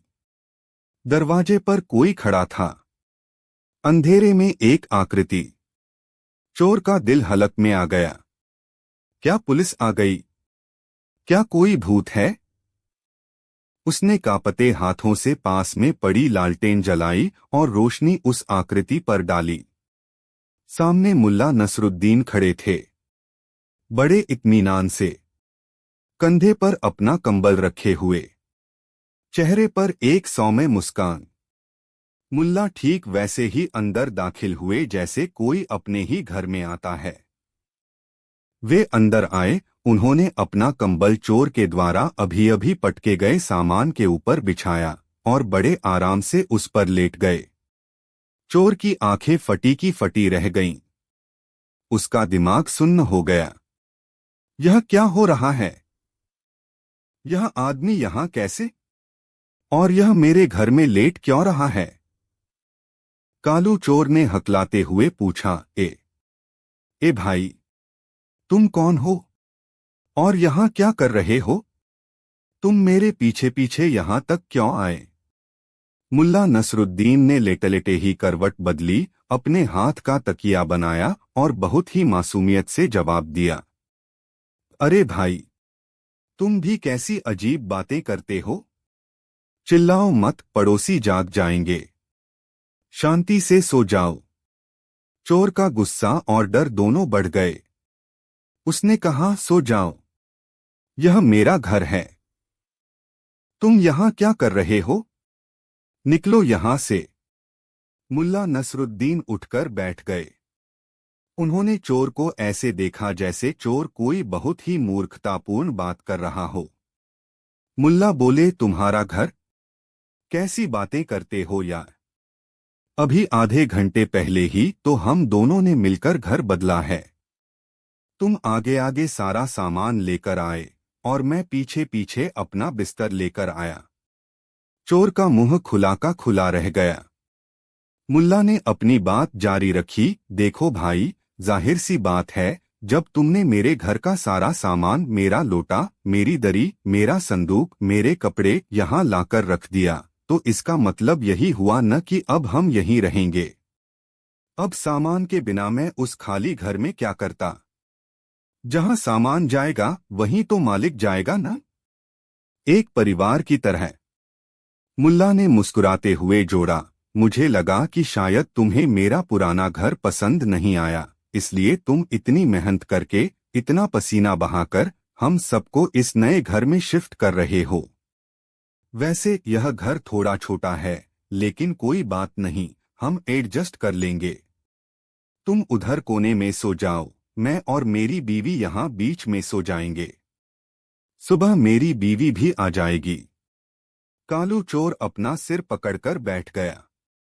उसे अब समझ में आया कि उसका पाला किससे पड़ा है। यह कोई साधारण आदमी नहीं था, यह तो मुल्ला नसरुद्दीन था। वह समझ गया कि मुल्ला ने उसे रंगे हाथों पकड़ लिया है, लेकिन पुलिस को बुलाने के बजाय उन्होंने उसे अपनी ही चाल में फंसा दिया है। मुल्ला की यह बात, हम घर बदल रहे हैं, कालू के कानों में गूंज रही थी। उसे अपनी मूर्खता पर रोना आ रहा था। उसने सोचा, मैंने चोरी भी की तो किसकी? एक ऐसे आदमी की जो मेरे घर पर ही कब्जा करने आ गया। कालू चोर मुल्ला के पैरों में गिर पड़ा। उसने हाथ जोड़ते हुए कहा, मुल्ला जी, मुझे माफ कर दो। मुझसे बहुत बड़ी गलती हो गई। मैं नहीं जानता था कि यह आपका घर है। मुझे लगा था कि मैं किसी रईस को लूट रहा हूं, लेकिन आप तो मुझसे भी बड़े उस्ताद निकले। मुल्ला ने उसे उठाया नहीं, बस लेटे लेटे बोले, माफी? किस बात की माफी? तुमने तो बहुत अच्छा काम किया। मेरे गधे की कमर दर्द थी, वह इतना सामान नहीं उठा पाता। तुमने मुफ्त में मेरा सामान यहां पहुंचा दिया। अब हम यहीं रहेंगे। जाओ मेरे लिए एक गिलास पानी लेकर आओ, बहुत प्यास लगी है। चोर गिड़गिड़ाने लगा, नहीं हुजूर, ऐसा जुल्म मत कीजिए, यह मेरा गरीब खाना है, मेरे बीवी बच्चे हैं, अगर आप यहाँ रहेंगे तो हम कहाँ जाएंगे? आप अपना सामान वापस ले जाइए। मैं कसम खाता हूँ आज के बाद चोरी करना छोड़ दूंगा। बस आप मेरे घर से निकल जाइए। मुल्ला ने एक आंख खोलकर उसे देखा और कहा, हम तो तुम कह रहे हो कि हम शिफ्ट नहीं हुए हैं? यह सिर्फ एक गलतफहमी थी। चोर ने तेजी से सिर हिलाया, जी हुजूर, बहुत बड़ी गलतफहमी। यह चोरी थी, शिफ्टिंग नहीं। प्लीज अपना सामान ले जाइए। मुल्ला ने एक गहरी सांस ली और खड़े हो गए। उन्होंने कहा, बड़ी विडंबना है। मुझे लगा था कि मुझे एक नया घर और एक मेहनती नौकर मिल गया है। खैर, अगर तुम जिद कर रहे हो तो ठीक है, लेकिन एक शर्त है। चोर ने कहा, जो आप कहें हुजूर। मुल्ला बोले, शर्त यह है कि जैसे तुम यह सामान मेरे घर से यहाँ लाए थे, वैसे ही इसे वापस मेरे घर तक छोड़कर आओगे। मैं अब बूढ़ा हो गया हूँ, मुझसे यह वजन नहीं उठेगा। चोर को अपनी जान बचानी थी, उसने तुरंत हाँ कर दी। जी बिल्कुल, मैं अभी पहुंचा देता हूँ। और फिर वही हुआ। बेचारे चोर ने, जो पूरी रात की मेहनत से थककर चूर हो चुका था, फिर से वही भारी गठरी बांधी, फिर से संदूक लादा और फिर से उसी अंधेरी रात में उसी रास्ते पर वापस चला। आगे आगे चोर पसीने से तरबतर और पीछे पीछे मुल्ला नसरुद्दीन सीटी बजाते हुए और खाली हाथ चलते हुए। रास्ते भर मुल्ला उसे ज्ञान देते रहे, अरे भाई, थोड़ा धीरे चलो, वह लोटा गिरेगा तो पिचक जाएगा। और हाँ, वह दरी थोड़ी पुरानी है, उसे मिट्टी में मत घसीटो। चोर मन ही मन रो रहा था, लेकिन वह कुछ बोल नहीं सकता था। जब वे मुल्ला के घर वापस पहुंचे तो सुबह की पहली किरण फूटने वाली थी। चोर ने सारा सामान वापस उसी जगह रखा जहां से उठाया था। उसने मुल्ला के पैर पकड़े और कहा, हुजूर, अब मैं जाऊं? कसम खाता हूं आज के बाद इस मोहल्ले की तरफ मुंह भी नहीं करूंगा। मुल्ला ने मुस्कुराते हुए उसे एक तांबे का सिक्का दिया जो उन्होंने कहीं छिपा रखा था, और बोले, यह लो, तुम्हारी मेहनत की मजदूरी। कुली का काम तुमने बहुत अच्छा किया। अगर कभी चोरी का धंधा मंदा पड़ जाए तो मेरे पास आ जाना, मैं तुम्हें सामान ढोने के काम पर रख लूंगा। चोर उस सिक्के को और मुल्ला को देखता रह गया। वह वहां से ऐसे भागा जैसे उसके पीछे भूत पड़ा हो। मुल्ला नसरुद्दीन ने इत्मीनान से अपना दरवाजा बंद किया, अपनी रजाई में वापस घुसे। उनकी बीवी, जो अब तक सो रही थी, करवट बदलते हुए बोली, अजी, कहाँ गए थे इतनी रात को? मुल्ला ने रजाई ओढ़ते हुए जवाब दिया, कुछ नहीं बेगम, एक आदमी आया था जो हमें नया घर दिखाने ले गया था, लेकिन घर मुझे कुछ खास पसंद नहीं आया, तो हम वापस आ गए। सो जाओ, अभी सुबह होने में वक्त है। दोस्तों, यह कहानी हमें सिखाती है कि जीवन में चाहे कैसी भी मुसीबत आए, अगर आप अपना आपा नहीं खोते और अपनी बुद्धि का इस्तेमाल करते हैं तो आप हारी हुई बाजी भी जीत सकते हैं। मुल्ला के घर चोरी हुई, लेकिन नुकसान किसका हुआ? चोर का। उसे पूरी रात बोझ ढोना पड़ा, मिला कुछ नहीं, और ऊपर से मुल्ला का सामान वापस जमाने की सजा अलग मिली। मुल्ला नसरुद्दीन ने साबित कर दिया कि असली ताकत मांसपेशियों में नहीं बल्कि दिमाग में होती है। डर समस्याओं को बड़ा बनाता है, लेकिन हास्य और बुद्धि समस्याओं को छोटा कर देते हैं। सोचिए, अगर मुल्ला डर जाते या लड़ने लगते तो शायद चोट खा बैठते, लेकिन उन्होंने स्थिति को ऐसे संभाला कि चोर को खुद अपनी गलती का एहसास भी हुआ और सजा भी मिली। और उस चोर का क्या हुआ? कहते हैं कि उस रात के बाद कालू ने चोरी करना छोड़ दिया और शहर में कुली का काम शुरू कर दिया। जब भी कोई उससे पूछता कि भाई तू इतना वजन कैसे उठा लेता है, तो वह बस मुस्कुरा देता और कहता, एक बहुत बड़े उस्ताद ने ट्रेनिंग दी थी। कहानी 5। आज की कहानी मुल्ला नसरुद्दीन और उनके उन घमंडी पड़ोसियों की है, जिन्होंने मुल्ला की गरीबी का मजाक उड़ाने और अपनी अमीरी का प्रदर्शन करने के लिए एक बहुत बड़ी दावत रखी। लेकिन उस दावत में मुल्ला ने खाना अपने पेट को नहीं बल्कि किसी और को खिलाया। आखिर किसे और क्यों, यह जानने के लिए आपको यह मजेदार किस्सा अंत तक सुनना होगा। यह कहानी न सिर्फ आपको हंसाएगी बल्कि समाज के उस खोखलेपन पर भी चोट करेगी जिसका हम सब कभी न कभी शिकार होते हैं। तो चलिए चलते हैं अकशहर के उस मोहल्ले में जहां मुल्ला नसरुद्दीन अपनी साधारण सी झोपड़ी में रहते थे। मुल्ला नसरुद्दीन के घर के ठीक सामने एक बहुत बड़ी हवेली थी। उस हवेली में रहते थे शहर के एक नए नए अमीर बने व्यापारी, जिनका नाम था जुम्मन शेख और उनकी बेगम जुबैदा। जुम्मन शेख को अपनी दौलत पर बहुत गुमान था। उनका काम ही यही था कि सुबह उठकर नए कपड़े पहनना, गले में सोने की जंजीरें लटकाना और घर के बाहर चबूतरे पर बैठकर आने जाने वाले लोगों को अपनी जायदाद के किस्से सुनाना। उनकी बेगम जुबैदा भी उनसे 2 कदम आगे थीं। अगर वो सब्जी खरीदने भी जाती थीं, तो ऐसे तैयार होकर जाती थीं जैसे किसी शाही शादी में जा रही हों। उनका मकसद सिर्फ एक था, लोगों को जलाना और खुद को सबसे ऊपर साबित करना। मुल्ला नसरुद्दीन, जो हमेशा अपने पुराने और आरामदायक सूती कपड़ों में रहते थे, अपनी मस्ती में मस्त रहते थे। उनके पास न तो दिखावे के लिए पैसा था और न ही इच्छा।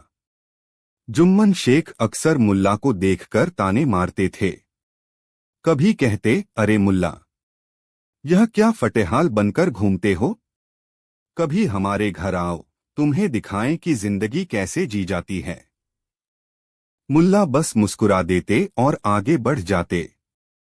एक दिन जुम्मन शेख ने फैसला किया कि वह अपनी शादी की सालगिरह पर एक बहुत बड़ी दावत देंगे। मकसद शादी की सालगिरह मनाना कम और अपनी नई खरीदी हुई विदेशी झूमर और रेशमी कालीनों का प्रदर्शन करना ज्यादा था। उन्होंने पूरे शहर के अमीर और रसूखदार लोगों को न्योता भेजा। शहर के काजी, बड़े बड़े व्यापारी और दरबार के मंत्रियों को बुलाया गया। अब सवाल यह था कि मुल्ला को बुलाया जाए या नहीं। जुम्मन शेख ने अपनी बेगम से कहा, अगर हम उस फकीर मुल्ला को नहीं बुलाएंगे तो लोग कहेंगे कि पड़ोसी होकर भी भेदभाव किया।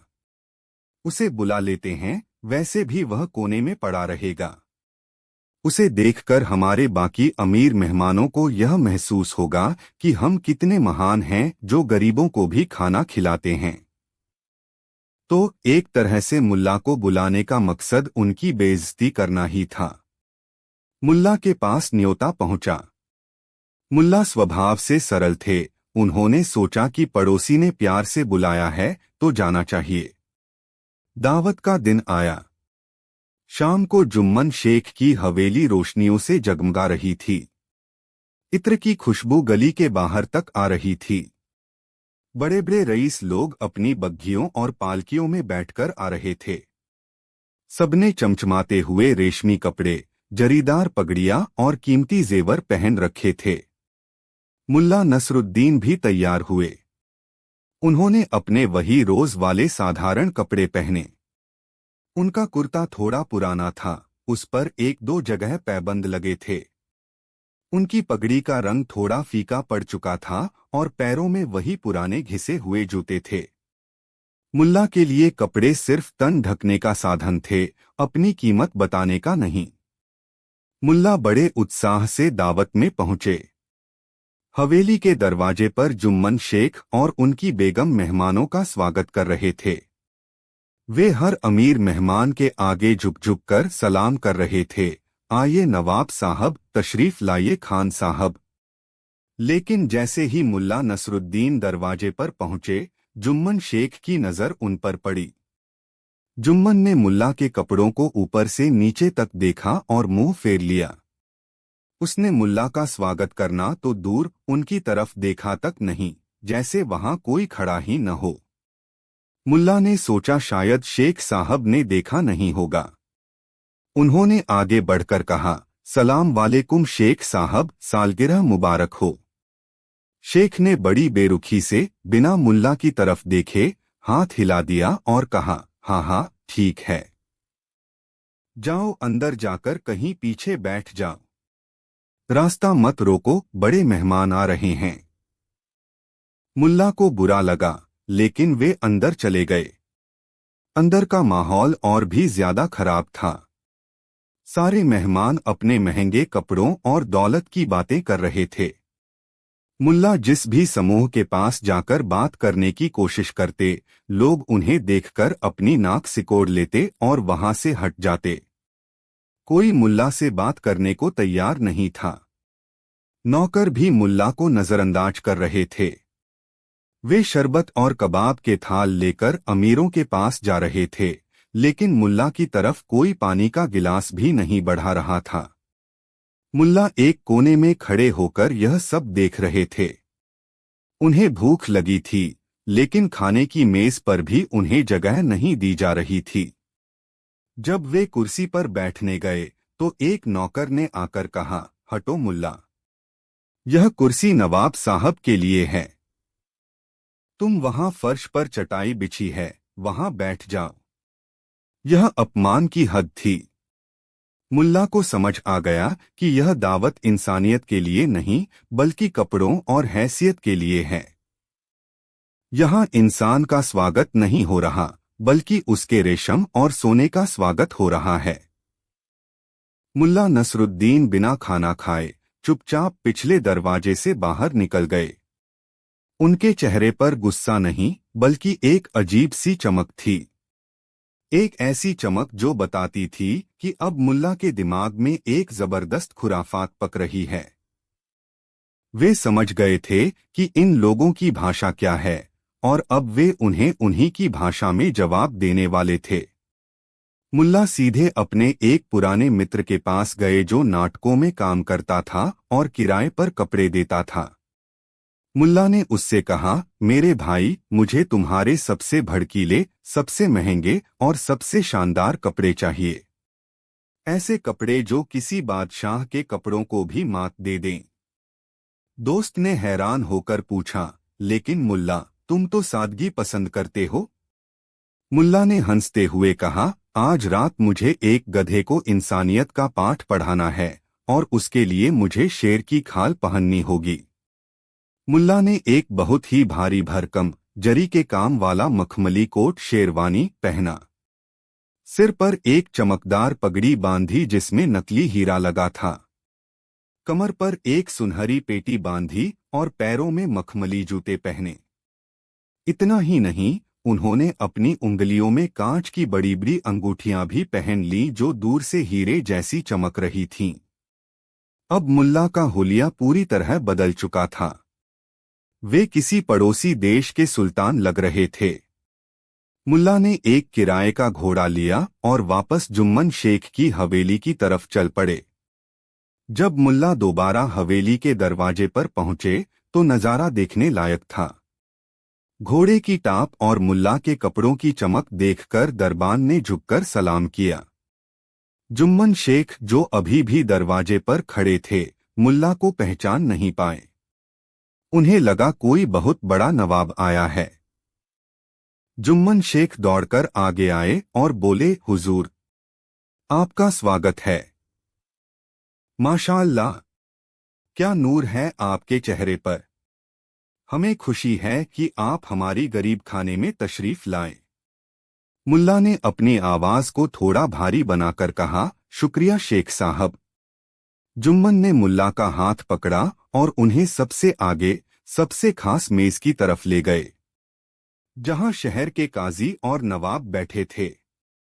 जुम्मन चिल्लाया, अरे नौकरों, जल्दी आओ, नवाब साहब के लिए सबसे खास शरबत लाओ। इनके लिए मखमली गद्दी लगाओ। जुबैदा बेगम भी दौड़कर आ गईं। वे मुल्ला के कपड़ों को ललचाई नजरों से देख रही थीं। बोली, भाईजान, आपका यह कोट तो बहुत नायाब लग रहा है। ऐसा काम तो हमने आज तक नहीं देखा। आप यहाँ हमारे साथ बैठिए। मुल्ला मन ही मन हंस रहे थे। वही मुल्ला, वही चेहरा, वही इंसान, लेकिन 1 घंटे पहले जिसे धक्के मारकर पीछे बिठाया जा रहा था, अब उसे सिर आंखों पर बिठाया जा रहा है। सिर्फ इसलिए क्योंकि अब उसके शरीर पर महंगा कपड़ा है। खाना शुरू हुआ। मेज पर दुनिया भर के पकवान सजे थे। बिरयानी, कोरमा, कबाब, फिरनी और न जाने क्या क्या। जुम्मन शेख खुद अपने हाथों से मुल्ला की प्लेट में खाना परोस रहे थे। लीजिए हुजूर, यह रान का गोश्त लीजिए। यह शाही पनीर चखिए। अब वह पल आया जिसका इंतजार मुल्ला कर रहे थे। पूरी महफिल की नजरें इस नवाब मुल्ला पर थीं। मुल्ला नसरुद्दीन ने एक कबाब का टुकड़ा उठाया। सबने सोचा कि वे उसे अपने मुंह में डालेंगे, लेकिन मुल्ला ने उस कबाब को अपने मुंह के पास ले जाने के बजाय अपने मखमली कोट की जेब के पास ले गए और बोले, ले खा। यह कबाब तेरे लिए है। खा ले भाई, कोट खा ले। सब सन्न रह गए।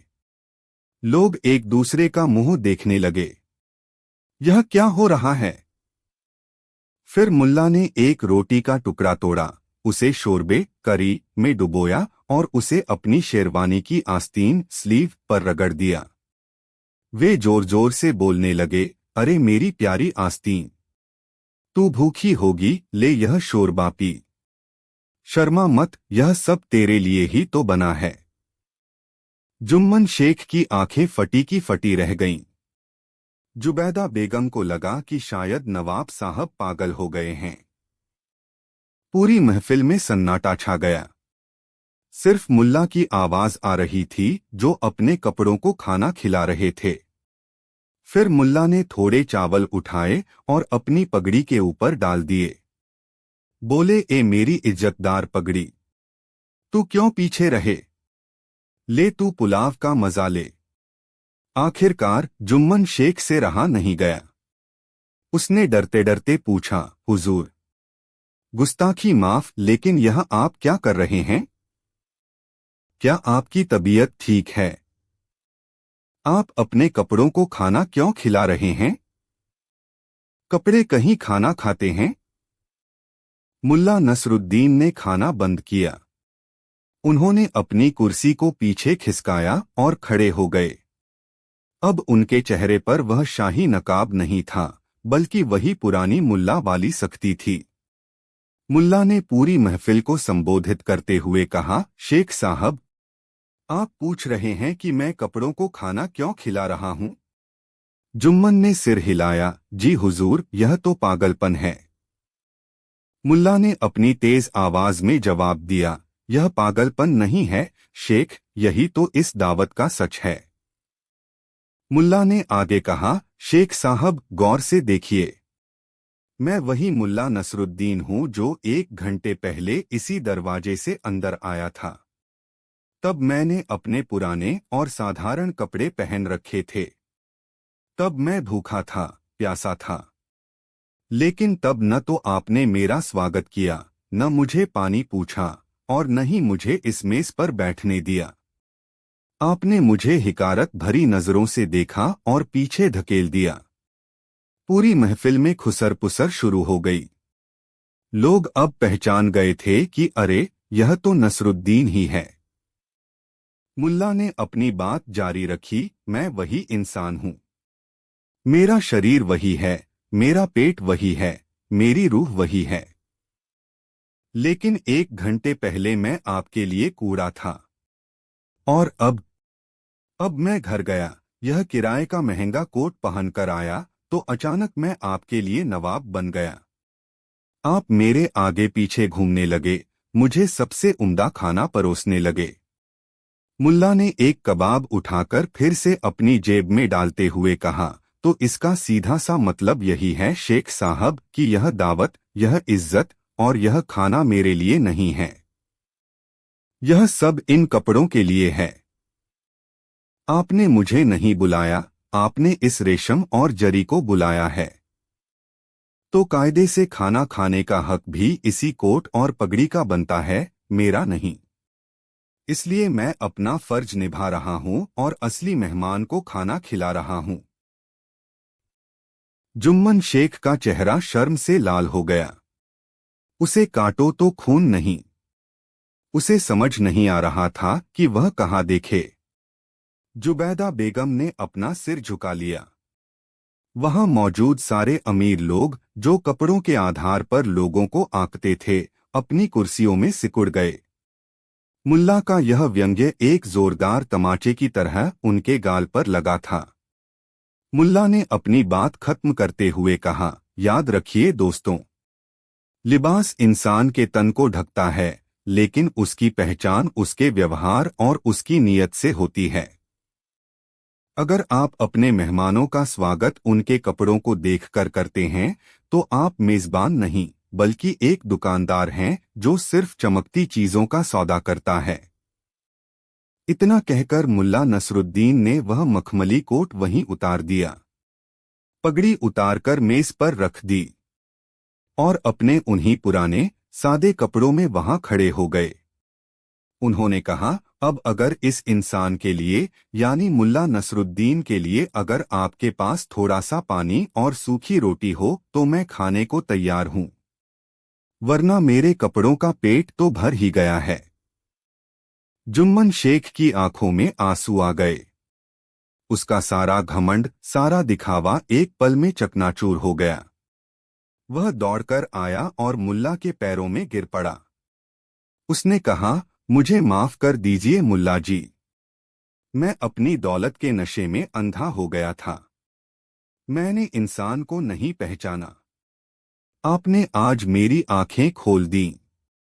जुम्मन ने नौकरों को हुक्म दिया कि सारा शाही खाना हटा दिया जाए और सबके लिए एक जैसा, सादा और प्रेम से भरा खाना परोसा जाए। उसने मुल्ला को सबसे ऊपर अपनी बगल वाली कुर्सी पर बिठाया, इस बार उनके महंगे कोट की वजह से नहीं, बल्कि उनकी अक्ल और उनकी सच्चाई की वजह से। उस रात की दावत शहर की सबसे यादगार दावत बन गई। लोगों ने खाने की तारीफ नहीं की, बल्कि उस सबक की तारीफ की जो मुल्ला ने सिखाया था। उस दिन के बाद से जुम्मन शेख और उनकी बेगम ने दिखावा करना छोड़ दिया। हवेली के दरवाजे अब सिर्फ अमीरों के लिए नहीं, बल्कि हर उस इंसान के लिए खुल गए जिसका दिल साफ था। दोस्तों, मुल्ला नसरुद्दीन की यह कहानी आज के जमाने में और भी ज्यादा प्रासंगिक है। आज हम सोशल मीडिया के दौर में जी रहे हैं। हम इंस्टाग्राम और फेसबुक पर दूसरों की चमकदमक देखकर खुद को कमतर समझने लगते हैं। हम शादियों में, पार्टियों में सिर्फ इसलिए महंगे कपड़े और गिफ्ट लेकर जाते हैं ताकि हमारी नाक न कट जाए। हम भूल जाते हैं कि ब्रांडेड कपड़ों के अंदर जो इंसान है, उसकी कीमत कपड़ों से लाख गुना ज्यादा है। मुल्ला नसरुद्दीन हमें याद दिलाते हैं कि सम्मान उसका करो जो कपड़ों के अंदर है, उसका नहीं जो ऊपर है। अगर कोई आपको आपके कपड़ों, आपकी गाड़ी या आपके फोन के मॉडल के आधार पर जज करता है, तो याद रखिए, कमी आप में नहीं, उनकी नजर में है। तो अगली बार जब कोई पड़ोसी अपनी नई कार का दिखावा करे या कोई रिश्तेदार अपने महंगे गहनों की नुमाइश करे, तो मुल्ला की तरह अपने कपड़ों को खाना खिलाने की जरूरत नहीं है। बस एक मुस्कान के साथ यह सोच लीजिएगा कि बेचारे अभी तक यह नहीं जान पाए कि असली खजाना बैंक में नहीं, दिल में होता है। उम्मीद है कि मुल्ला नसरुद्दीन की यह जबरदस्त कहानी आपको पसंद आई होगी। इस कहानी में छिपा संदेश अगर आपके दिल को छू गया हो तो वीडियो को लाइक जरूर करें। और हाँ, इस वीडियो को अपने उन दोस्तों और रिश्तेदारों के साथ शेयर करना बिल्कुल न भूलें जो थोड़ा बहुत जुम्मन शेख जैसा व्यवहार करते हैं, शायद उन्हें भी समझ आ जाए।